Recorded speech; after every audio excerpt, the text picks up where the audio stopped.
You are listening to KLRN Radio, where liberty and reason still reign.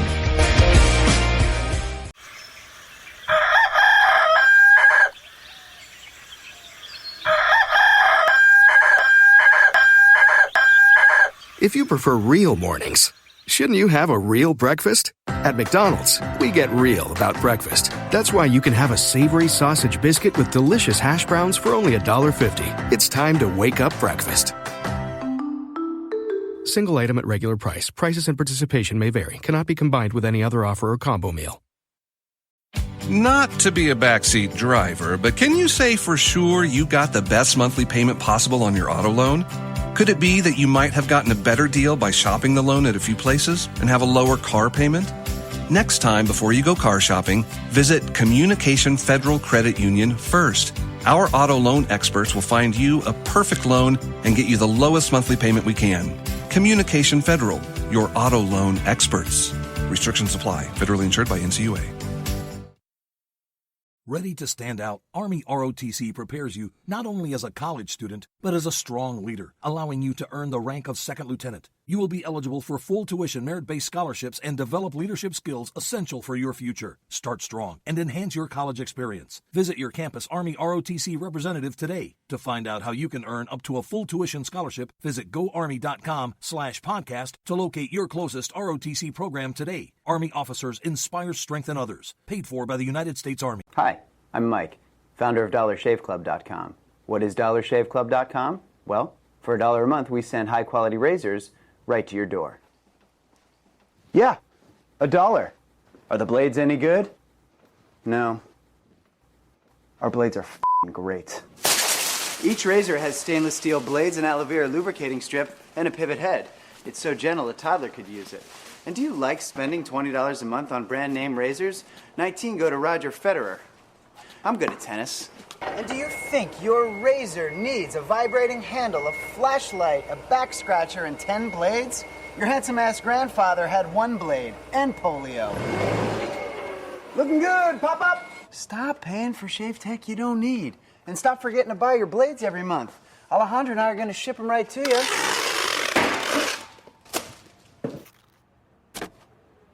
We're not just selling razors, we're also making new jobs. Alejandro, what were you doing last month? Not working. What are you doing now? Working. I'm no Vanderbilt, but this train makes hay.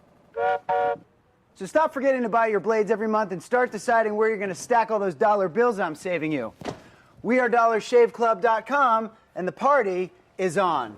I know karate, I know jiu-jitsu, and drive like a gangster when I'm coming to see you, see you.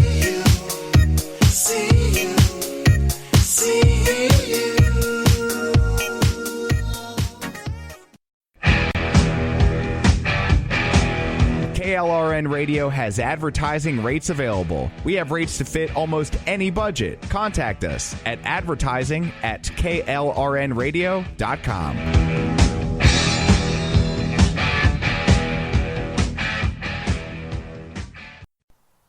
The following program contains coarse language and adult themes. Listener discretion is advised.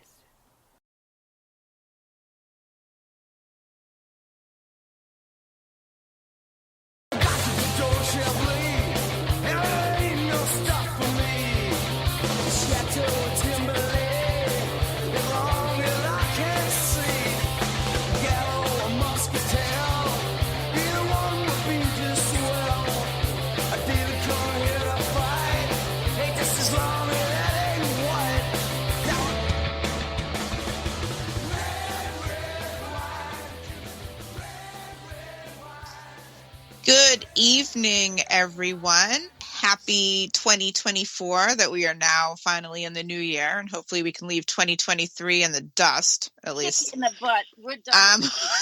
Well, I can only kick one-footed still. However, use your cast.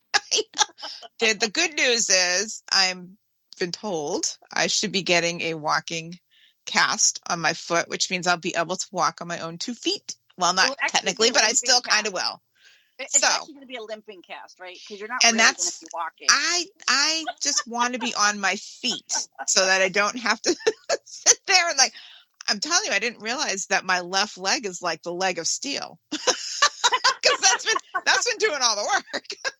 Right, which for a lefty, it should be your right leg because it's usually the opposite of your. It is, but I am a lefty though, which is my right leg is really my dominant leg, and my left leg has the knee injury that I had injured my knee like a couple of years ago. I tore the meniscus, and so I've been kind of like looking at it like, don't go on me, please, because then I'm screwed. I just want to ask you one question, okay? Yes. You know how to spell Massachusetts? Because apparently some people don't know how to spell I would hope I did, because I've been pretty confident I learned that when I was learning how to spell M-A-S-S-A. Don't ask me. C-H-U-S-E-T-T-S, not S-S-E-T-S. But what I want to ask is this. So if you're the incumbent state committee person and you're giving a class and you can't spell Massachusetts correctly. Oh, I beg to differ. I think it was the chair of the Mass GOP should have made sure, Amy Carnevale should have made sure that Massachusetts was spelled correctly, considering it was so prominently placed on the top of the page. So if people don't know what we're talking about, they're putting on a training of which Judy Crocker, who Darylyn is running against, is one of the trainers. And she's going to be training people on how to teach candidates to speak about the migrant issue in Massachusetts. So let's flash back to the summer of 2022, right? Was it 2022? Yeah, well, yeah. So is she going to get up there and call people names? 2023. Anyways, that was where Darylyn was one of the people while she was running for state senate as well to collect a good chunk of the signatures for the Cape and Islands it was for illegal immigrants receiving driver's licenses, and they wanted to repeal it. And they had to collect 100 and something thousand signatures, and Darylyn and a few others. I think Mike Arnold helped you. Others collected over 1,000 signatures, right? And we also signed it, so that's a commitment. Yes, and then we find out like Judy Crocker, the current Republican state committee woman, didn't even sign it, nor did she collect any signatures. But she's teaching a class on how to teach candidates how to talk about it. Really? Judy? She snubbed all the other candidates. That's what I just don't get. Like, there's this thing called Too Little, Too Late. Uh-huh. And I think there's a song. What is it like? Slip out the back, Jack. Make a new plan. Get a job, Judy. Set yourself free. We digress, okay? And I want to tell everybody that I'm sitting in South Boston, right near Carson Beach, right down the street from my old barracks. So we might get kicked out of here and have to move. But oh, hell, I would have sent you over Renee lives somewhere. My daughter lives somewhere near there, but I'm not quite sure where. It's on Jeremy Street. Well, parking would be ridiculous. So yes. We're going to talk about I'm on my way back from visiting my very close friends who run Northern Pines Canine. So I got licked on by like 100 little Malamars with super sharp teeth and really our claws. But it was a great time. So if anyone needs canine training, whether it's professional or family or personal security, that we can drive some traffic to their page, because they're military-owned, disabled military and law enforcement family. The wife, Carolyn, is a veteran Marine. I guess you're never not a Marine. You're never a retired Marine. You're a veteran Marine. So.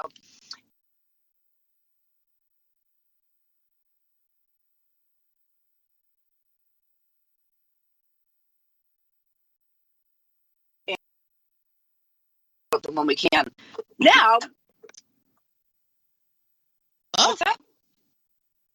Where'd you go? I'm here. Oh, you sounded like you were breaking up there. I have not moved. So, what we want to talk about is the Sheriff Donna Buckley, performed a road stop. Yes. I think it was it the 16th? I think December 16th, somewhere on there. So, I I did a Freedom of Information Act, and I got the report because, you know, people were talking about it, and I'm curious. Now, when you go to do a road stop, it's not just, you know, people think you just flip the lights on. What you're doing is you're looking behind you to see what traffic is there, where's a good place, you're looking at the road. You know, I don't want to pull someone over on the highway where I'm going to have to step out into the travel lane. You know, you want to make sure everybody's safety, right? You park behind the car because you don't want them to get hit. And that's all. So you have to think about the traffic, the weather. You have to roll down your window as you're approaching. You don't want to get locked out of your vehicle when you get out of your car to approach the vehicle. Make sure that it's safe. So let me ask you this. When you do field training, with the field training officer, right? Does he teach you how to do a stop? Yes. Okay. So let's throw that in there so everybody remember that. Well, it's training, right? It's training. Yes. And, you know, this is one of the things that, you know, it may be a good job for somebody if they want to invent it, is a consultant to consult with non-law enforcement personnel when they take a law enforcement job.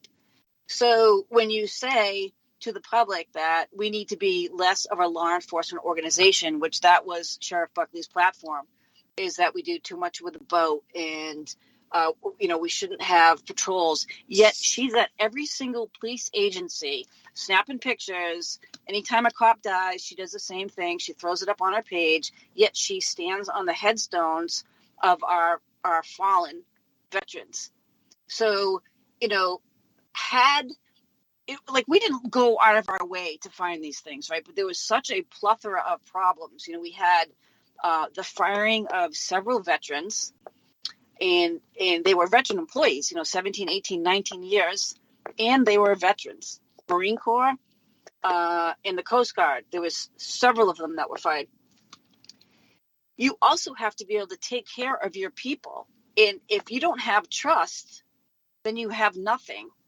When someone comes to you and says, I was viciously attacked here and I need help, and the two top dogs stand up and walk out of the room, the only person left was Sheriff Buckley.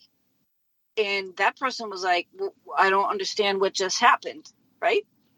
And then they got fired because they asked for help and they pointed out things that maybe could be improved.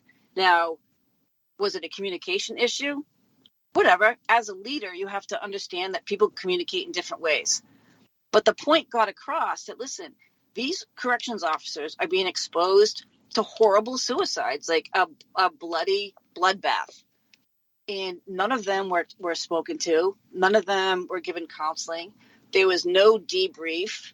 You know, and we do all these things to get everybody's perspective about what happened. But more so is, what can we do next time to improve our response to the affected officers who witnessed this horrible suicide, but also, you know, what can we do more so with the inmate? Okay. In Sheriff Buckley's was, you know, where care and custody and control of inmates. Okay. Well, what about the people that work for you? Are you giving as much attention to the people that work for you, or are you putting compromised people up the ladder?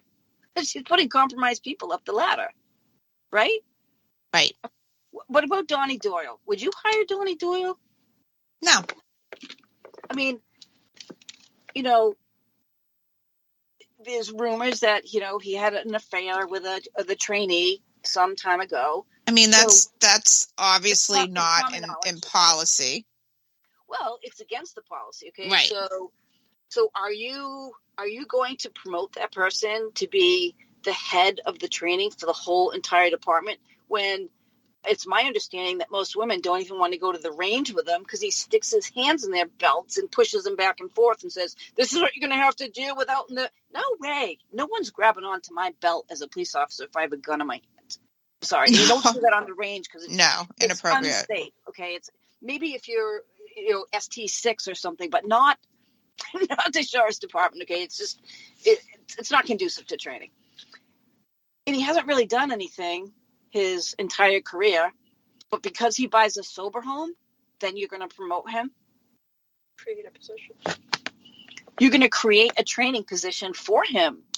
And that's at least 150, 165,000. On top of that, she's given them all take-home cars. Where are they responding to?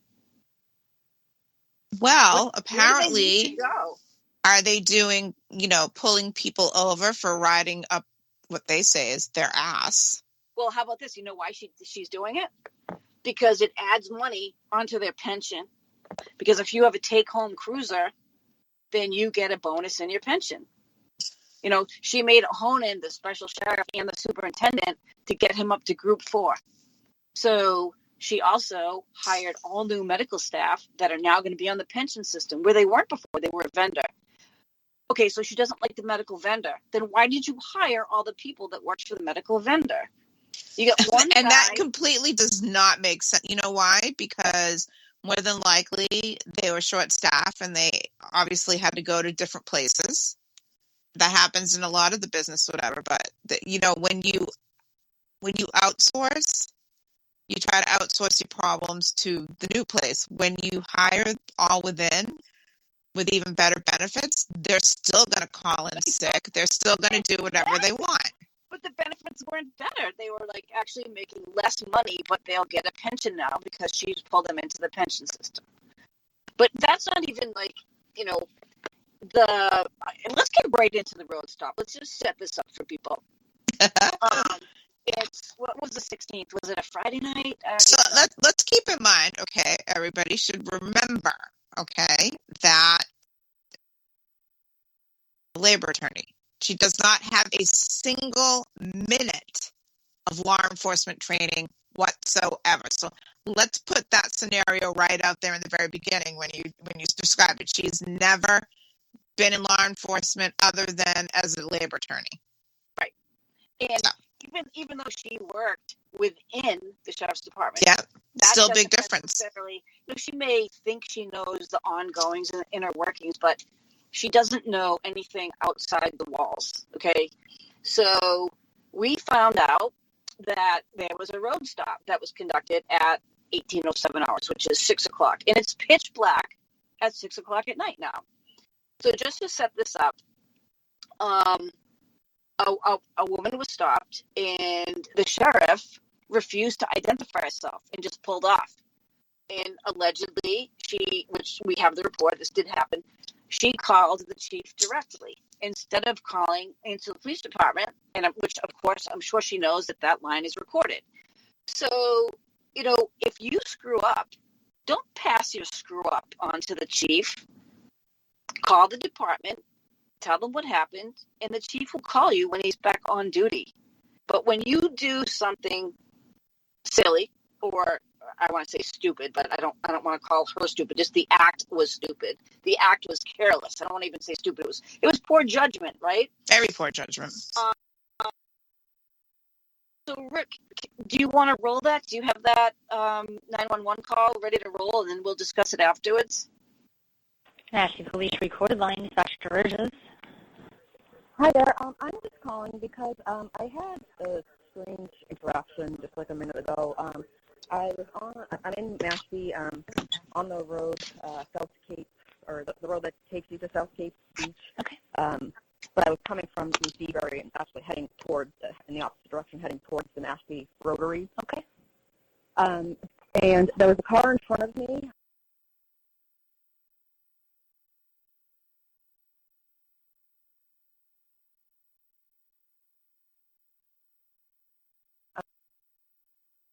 But they were, they did that a few times. There we go. And then they were just like braking so often, anytime a car was coming or something, that I honestly, I thought that they were like texting and driving, because then they were going slower, then faster, then slower. But then eventually I just flashed my high beams at one point, because it was like they just kept braking for no reason. And then the next thing I know, blue lights flash on, and the car pulled over to the side of the road. And so I thought it was a police officer and that I was getting pulled over for I don't know what. I was flashing my high beams, but so initially I thought I was getting pulled over, but I didn't want to pull over behind the car because I didn't want a car coming behind me to hit me if they can't see me. So I pulled in front of the police car, or what I thought was a police car, and then pulled over off to the side of the road, and then the car pulled up next to me, and a woman was driving, and her husband or a guy in plain clothes, both of them just in plain clothes, were in in the front seat. And she said to me, like, don't flash your high beams and don't like drive up people's ass or something. And I mean, I wasn't even tailgating her because she kept braking so often that I wasn't even close. But when I flashed my high beams, she did actually like brake check me and slowed her car down significantly. And when she pulled to the side of my car, when I pulled myself over to the side of the road, she pulled up next to me. She cut off a car that was coming down the street, and then the car, she's just sitting there without her blue lights on or any lights on, and the cars are behind her are laying on their horn for her to like get out of the way. But then she just said to me, "Don't flash your high beams or whatever." And then I said, "Well, are you a cop or who are you?" Or like a police officer, who are you? And she just said, don't do that. And then I said, like, who are you? And she started to pull away. And I said, stop. And okay. What kind of car was it? So it was an Ford Explorer. So I don't even know if this person is a cop, but it's like an unmarked car. And she was just in plain clothes, and she had a passenger in her front seat with her. And I have the license plate. Okay, what's the license plate? It is B as in boy, B as in boy, 6-7. Okay, and what color was the Explorer? Dark, black, I think. Okay. But it could have been dark gray. I mean, it's dark out, and I couldn't see exactly. I mean, this just happened a few minutes ago, and then they took a left, like they were off that road and pulling into like the Roche Brothers Plaza there, or at least took a left there, like that's where they're turning into. But like, is that an actual police car, or did I get? Is that it doesn't like sound familiar to me. What did you say? A female driver? Yeah, female driver. Okay. And a male passenger, but they were both in just like regular clothes. Definitely not a uniform. She didn't get out of the car or anything. Okay. What did the female look like? Like middle-aged, I would say, like probably in her 50s, 60s. But it was dark out. I mean, she was white. The passenger was a white guy. Okay. I think she had like bangs and maybe had like short shoulder-ish length hair. Okay. Do you know if it was light or dark hair? I honestly couldn't really tell. Okay. I think maybe a little. It looked lighter, I think. Okay. When there was like headlights coming at her. And then I even said, like, when there was a car just sitting behind her, laying on their horn, I'm like, aren't you going to turn your lights on? And like, she didn't say anything. Okay. And could you tell where the blue lights were? They were on the back of the car. Okay. It looked like they were inside of like the tailgate though. They definitely weren't like outside or on top of the car. It almost looked like they were right, like they were like like along the top of the tailgate, but it seemed more like inside than outside to me. And she only flashed them for like a few seconds, and then she pulled over. But I thought I was getting pulled over. Although after that, I'm like, that was so stupid. What would you even be getting pulled over for? I wasn't even doing anything wrong. Okay. And it was just very odd. And she definitely wasn't an on-duty police officer, if she's even a police officer at all, or if that's a police car. I don't know. Sound familiar to me. You said they pulled into the Roche Brothers complex? Yeah, or at least from that road. It's not South Cape Road. What is the Great Neck Road? Oh, so right. From Great Neck, like she turned left, and then if she had taken another left, then she would be pulling into the Roche Brothers Plaza. But she could have also like taken a left and gone straight down to get on 28. Okay. All right. And can I just have your name and a phone number? Sure. My name is Lauren. Don't give her a number. And my phone number is 508. Yep. 9. I know what I'm doing. 88. Okay. And was the car like a solid color? It didn't have like the white middle like most of police cars? No. It had it had nothing, like no police car decals or markings or anything, and her license plate is just like a totally regular, plain mass license plate. Okay. Like nothing police or not like it wasn't blue or anything. Yeah. It was just like a regular old. Okay. All right. Yeah. I'll give this out. It doesn't sound familiar to me. All right, so that's basically the gist of it. And if it's pre-recorded audio, I will always blurt it out. I can't do it live, so don't panic next time. All right. I trust you, Rick. I just was having a little brain cramp there. So let's break this down, okay? So a woman who is not a police officer, we know her occupation, okay? We didn't keep playing it because we don't, I'm sure she doesn't want her identity up there, right? She makes some good points. Very good points. I was not tailgating her. It looked like she was texting or driving and slamming on her brakes. And then when she high beamed, the sheriff retaliated for somehow being insulted that someone, how dare you flash your high beams? Don't you know who I am? And then brake checks the woman. That is operating to endanger. That is just the silliest thing to do, because had the woman not been paying attention, could have slammed into Sheriff Buckley, which could have pushed her into ongoing traffic. Not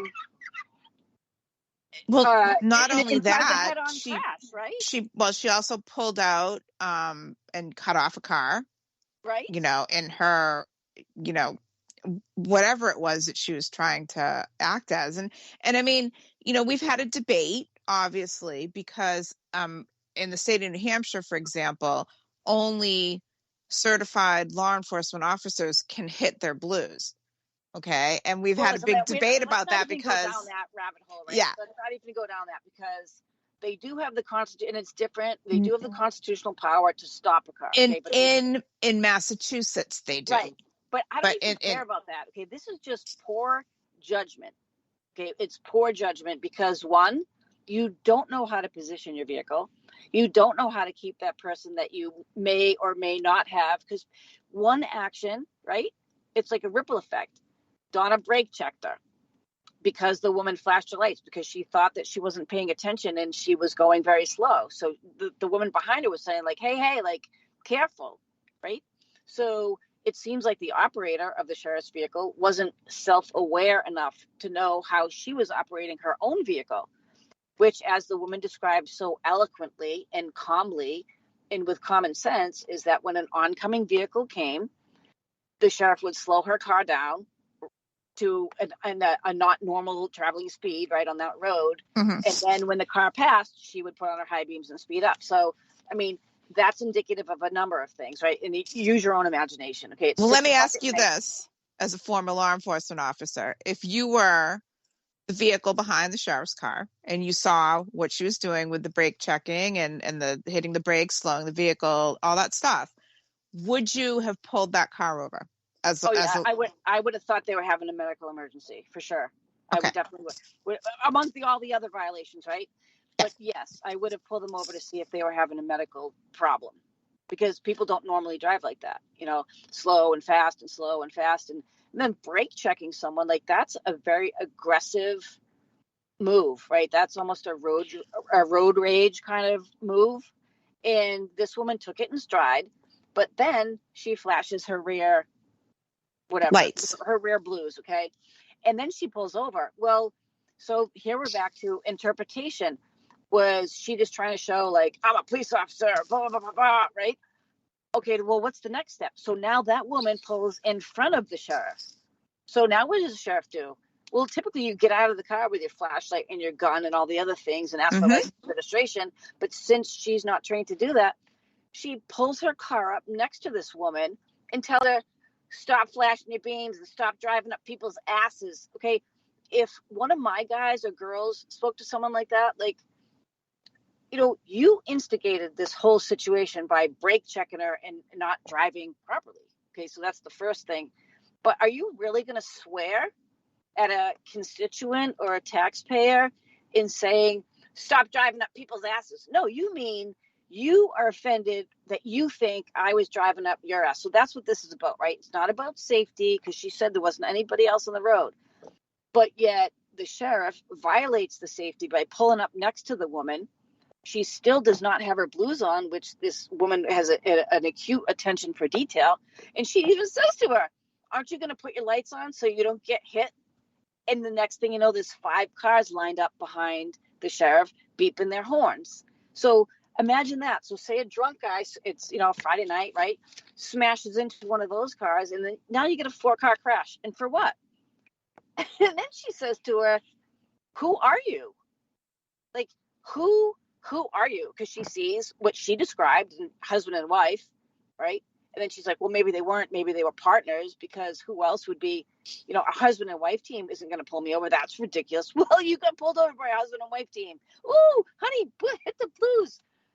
Well, I mean, you also have the issues of police officer impersonators as well that have been, pulling people over lately, and it's it would be concerning to me if, someone put blues on that you would not expect, and then they go take off.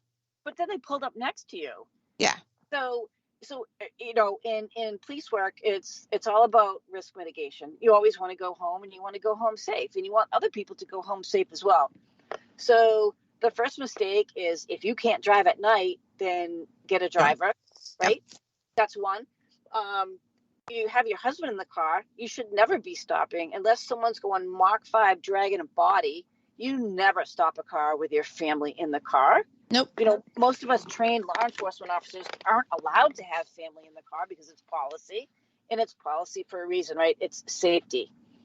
So, and then you're going to swear at the person and not identify yourself. But in the end, you sure as heck made sure that she called the chief of Mashpeaches to let him know that, oh yeah, by the way, I pulled somebody over. Meanwhile, inside his mind, he's probably going, are you kidding me? Well, because I want to say that he's I don't want to speak for him, nope. Okay, or the police department involved, but the right thing was done. It was assigned to someone, and there was an investor, whatever. But the thing is like, you don't screw up and then call the police chief and put it on them. And anybody in law enforcement knows that, right? You don't put it on him. You take responsibility. And I don't know what that phone call said or didn't say. Okay, so, but obviously it was. Well, they did the proper thing by having an officer investigate it. Yeah, but it's a preemptive strike. Hey, I had an incident with a vehicle in your town. Okay, but I'm sure that was and knowing the chief, I'm sure he's like, okay, well, I don't know what information she gave or didn't give, and I don't care, because she already knew that she had to do a preemptive strike by calling to try to mitigate the impact of her behavior. And this is a problem, because if one of her guys had done something similar and said, hey, don't drive up people's asses, that's not really a good look for a professional. And she's the highest ranking law enforcement officer in the county. Although there's so many different ways that this call could have gone completely wrong, because she's, in my opinion, with her flashing her blues or whatever, trying to intimidate, the other driver. But had that been someone that has no respect whatsoever, and she pulled up next to the window and put her window down, first person that could have potentially been injured is her husband. Because right. You don't know, it's dark. You don't know who's in that car. You have no idea what they have. This is when your self-importance, right, outruns your experience and your capability. Yes. I mean, let's just go, the experience is zero for her. But that's what I mean. Because you were elected to this position, you should have, trained yourself up, had somebody train you up.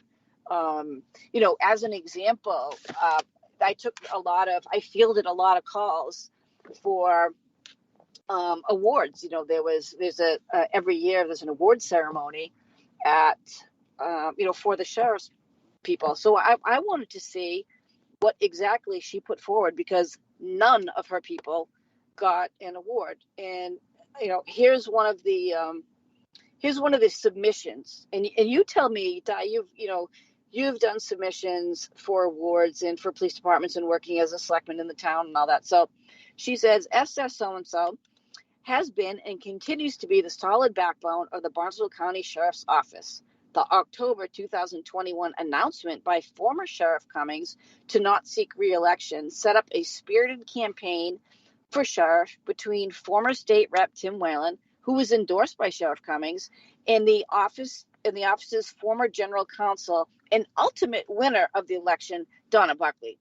Throughout the election, so-and-so managed the day-to-day operations of the sheriff's office while balancing the emotional and politically charged environment caused by the ongoing campaign for sheriff. Despite significant issues with the medical vendor and challenges with security, staffing, and administrative positions, so-and-so remained calm, focused, and committed to the highest standards of safety and security for the staff and the inmates. Okay, are you going to pick this guy to be the recipient of the Jail Administrator of the Year when it's really all about the sheriff and how she won? And her point is, I won, even though the sheriff endorsed my opponent, I still won. And this guy still did his job. Barely, okay, because the medical issue, we had an inmate overdose twice, was never transported, right? He was never transported. Now, this is the same person who was in the room with a Marine Corps veteran who was viciously attacked, who walked out when he asked for help, who subsequently was fired, okay? This is what you're going to put in for an award? No. What the award is for is Sergeant so-and-so was, broke up a fight between somebody and somebody, saved a life, went over and above. Drowning. Like, this is just, this guy did his job through my election and I won, and a boo-boo. I mean, it's typical of a lot of Democratic politicians that they are very full of themselves and their self-importance. Because in reality, all the stuff that she said was going to happen hasn't happened.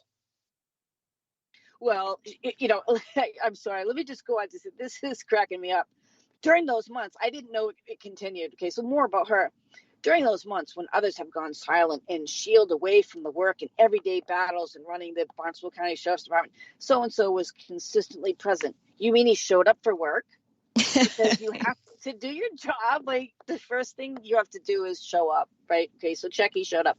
While his colleagues around him stepped into retirement, why do you think they stepped into retirement? Forced retirement, perhaps? Exactly, right? He secured his footing in the everyday running of the facility in the planning of the future. Well, yeah, because you didn't fire him. Here we go. Following the election, so-and-so stepped forward to guide the transition under the newly elected sheriff. He became a mentor, yak, blah, blah, blah. But here's where it gets to it just totally cracks me up. At this point in his career, many would expect him to be cynical, burnt out, and counting the days to retirement. He still was, I'm sure. Okay, he had to be nice to you so that he could get his group 4, and he sucked it up. Of course he had to be nice to her. He sat there and saw all the people she got rid of. Of course he was going to be nice to her. In reality, he has been more engaged than ever as he guided the BCSO through its first transition into a new sheriff. He's also done this by answering the higher calling of public service. He's provided steady leadership, wise counsel based on over 3 decades of experience, and a desire to see the BCSO remain a leader in corrections.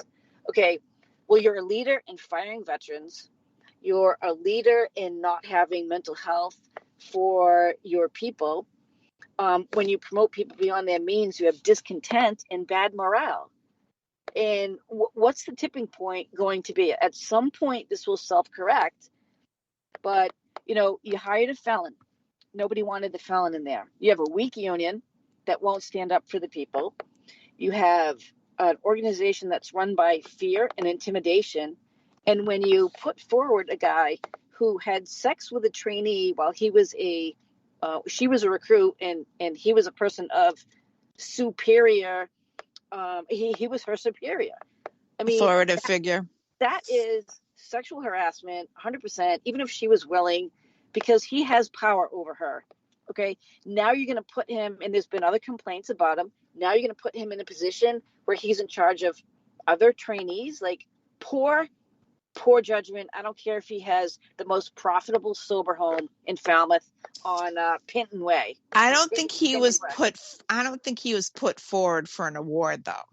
No, but No. he was put forward for a promotion. She created a position for him as the administrative deputy superintendent of training. So I think if you want to get technical about the recommendation, if she took out all of the stuff that had to do with her election and how she won and all that stuff, it might have been 4 sentences if they were lucky. Just The thing saying. is, right, is you do not ever give an award. You're recognizing them, not yourself.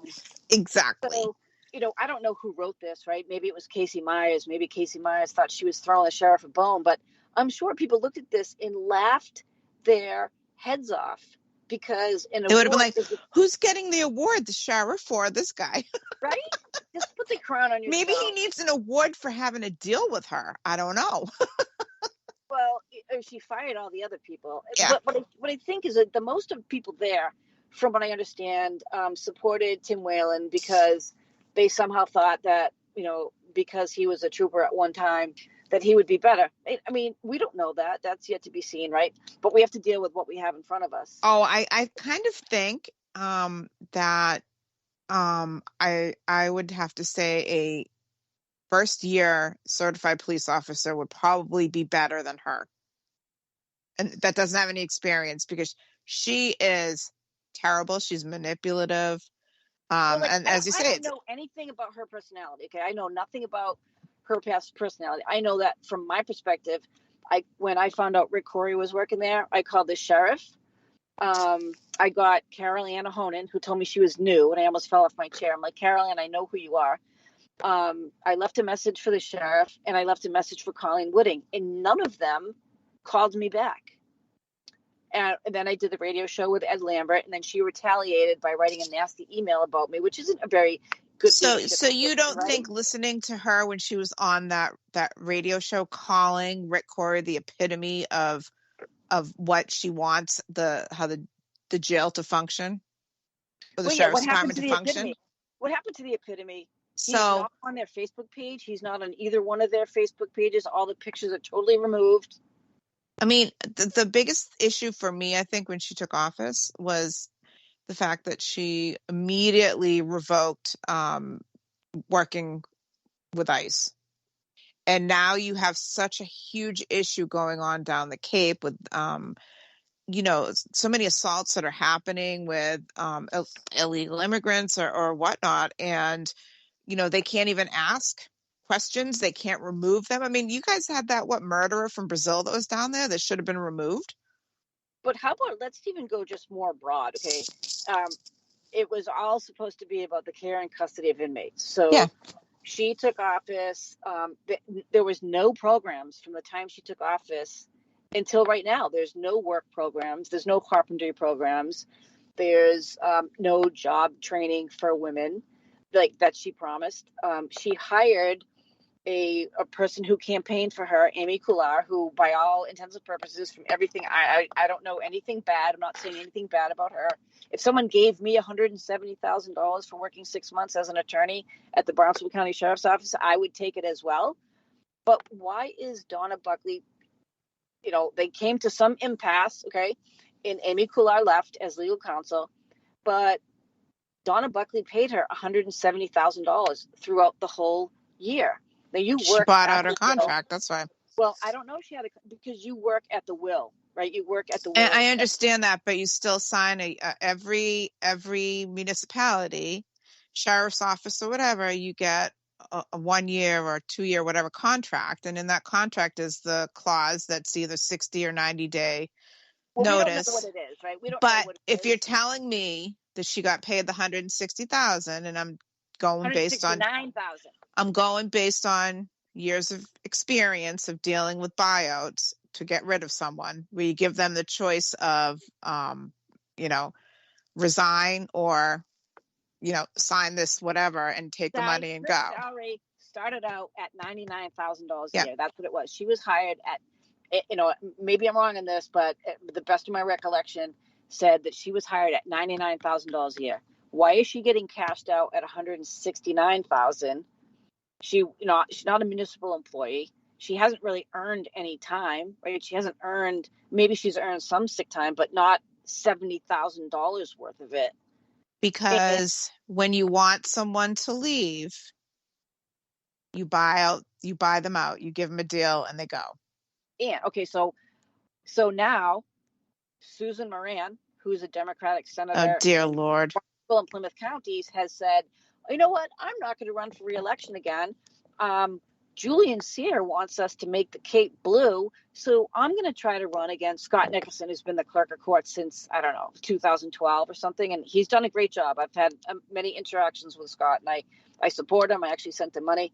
But if she doesn't win that, okay, Donna's just going to hire her to work at the sheriff. Now you're going to have two people who don't know what they're doing. And, I think there really has to be a question from inside, starting with the union, is, instead of paying Amy Kular $170,000, she's got basically a $60 million budget. How about give the COs a raise? She doesn't have to. They're the sheriff's department's autonomous. They can do whatever the hell they want. They don't have to report to anybody. Well, this is what I mean. But if you want to be a good leader, you have to take care of your people. That doesn't mean giving them a pass on things that they do bad. Okay. Right. It means giving them what they need. One time this one person one CO was a peer support officer. And so he went into negotiations, and this is when Donna was the counsel. Jeff Perry was there. He's another blowhard. We can get to him at another time. That's a whole other different debacle. And they had the peer support there, right? I think he might have been part of the union at the time. And he said, we want to talk about sick days and swaps, and the guys want to grow beards. And they were like, nope. Well, that's what they want, right? Beard. Okay, so you make a policy about the beard. It's going to be neat and trim. Boom. You could have just gained a friend, right? Instead, they were like, no. And then they kept banging these people on their sick time. So they gave them sick time, like 7 days of sick time, but then they'd offer them a bonus. Well, if you take 1 to 2 sick days, we'll give you a $1,500 bonus. If you take 3 to 5, you get a different money bonus. But if you take 7, you're getting disciplined. But you gave them the 7 days in their contract, right? So it's the little things that will satisfy people, then give it to them. But if you have sick time abuse, what does that say? People are burnt out. There's not enough rotation. And 2 suicides, and I guess they were really bad. None of them were given any mental health counseling.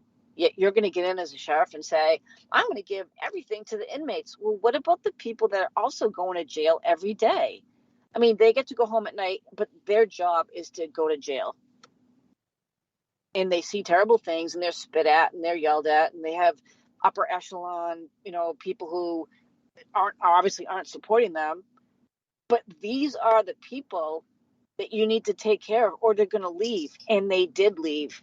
And this next group is going to leave too. And the people that she passed over, who were more qualified than the people that she put in place, those people are going to leave as well. And now you have incompetence running.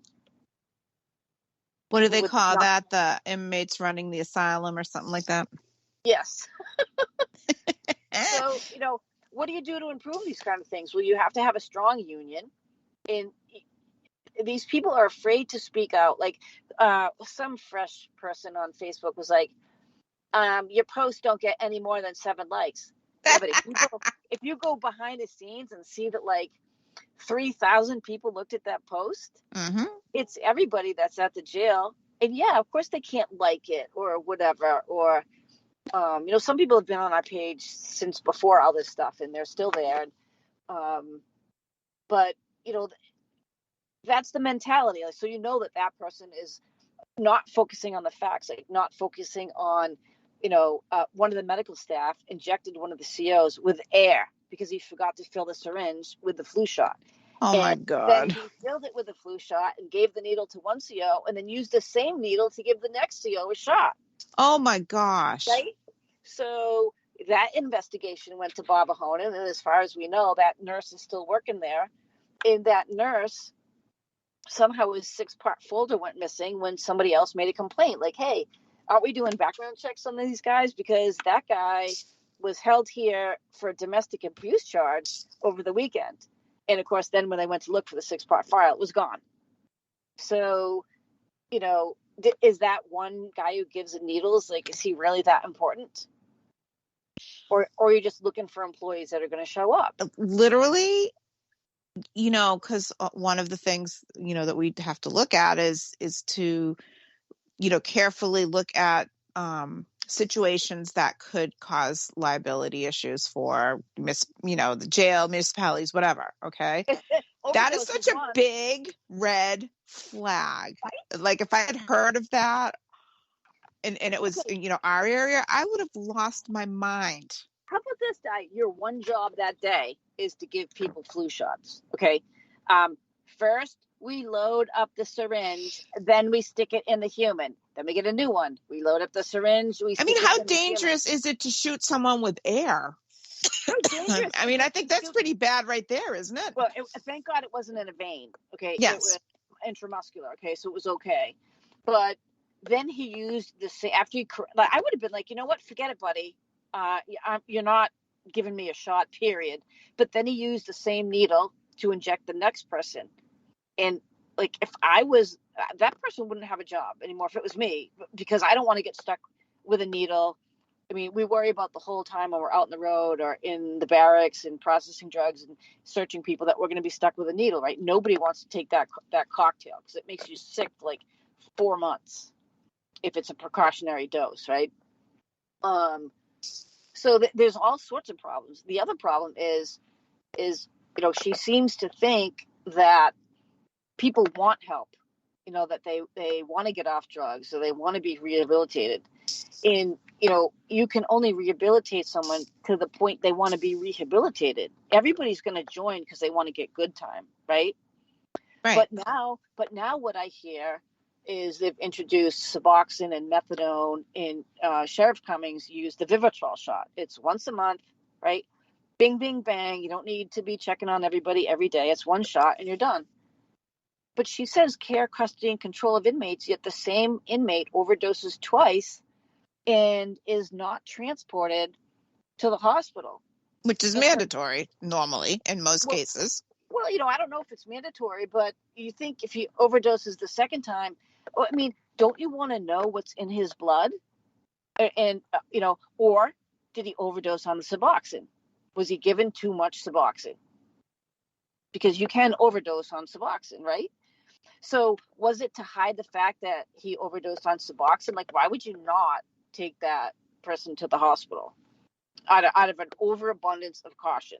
Because the medical people can override it. Who's a medical person? The same woman who runs the methadone clinic in Wareham, who I think was locked up for OUI in 2007. Yeah, she's a good one to sign on, right? A doctor who runs a methadone clinic who's got an OUI charge. Hire a felon, right? To hire a felon and put him in. And think he's really going to be the forward-facing liaison to the law enforcement community. And every chief that I spoke to, you know, I don't think they would be happy to be standing next to a federal felon who was a state trooper who ratted out people in there, because the task force where I was had someone from every police department on the Cape was also in my unit. So they don't want to be next to him. Nope. So, you know, something's got to be done. And that's why we're on this, is because so many people have contacted us and said, not only did I get fired, right, but, you know, I don't know if I'm going to be able to keep my marriage. I don't know if I'm going to be able, I can't put braces on my kids' teeth, right? I don't have a career anymore because I asked for help. I asked for mental health because I was brutally attacked and I'm having trouble with it. And they stood up and walked out on him. Because she only cares about what's going to make her look good, which is helping inmates, where it's not going to look so good if you're having, you know, deputy sheriffs that are, you know, suffering from stuff that they've witnessed or that they've been attacked. No one would know that. And she wasn't the sheriff at the time, but she was part and parcel Well, but she also represented it. But it's time for us to wrap up right now. So we're going to be continuing. We'll be continuing this story. So we will see you guys next week. Have a great week. Good night. Ciao.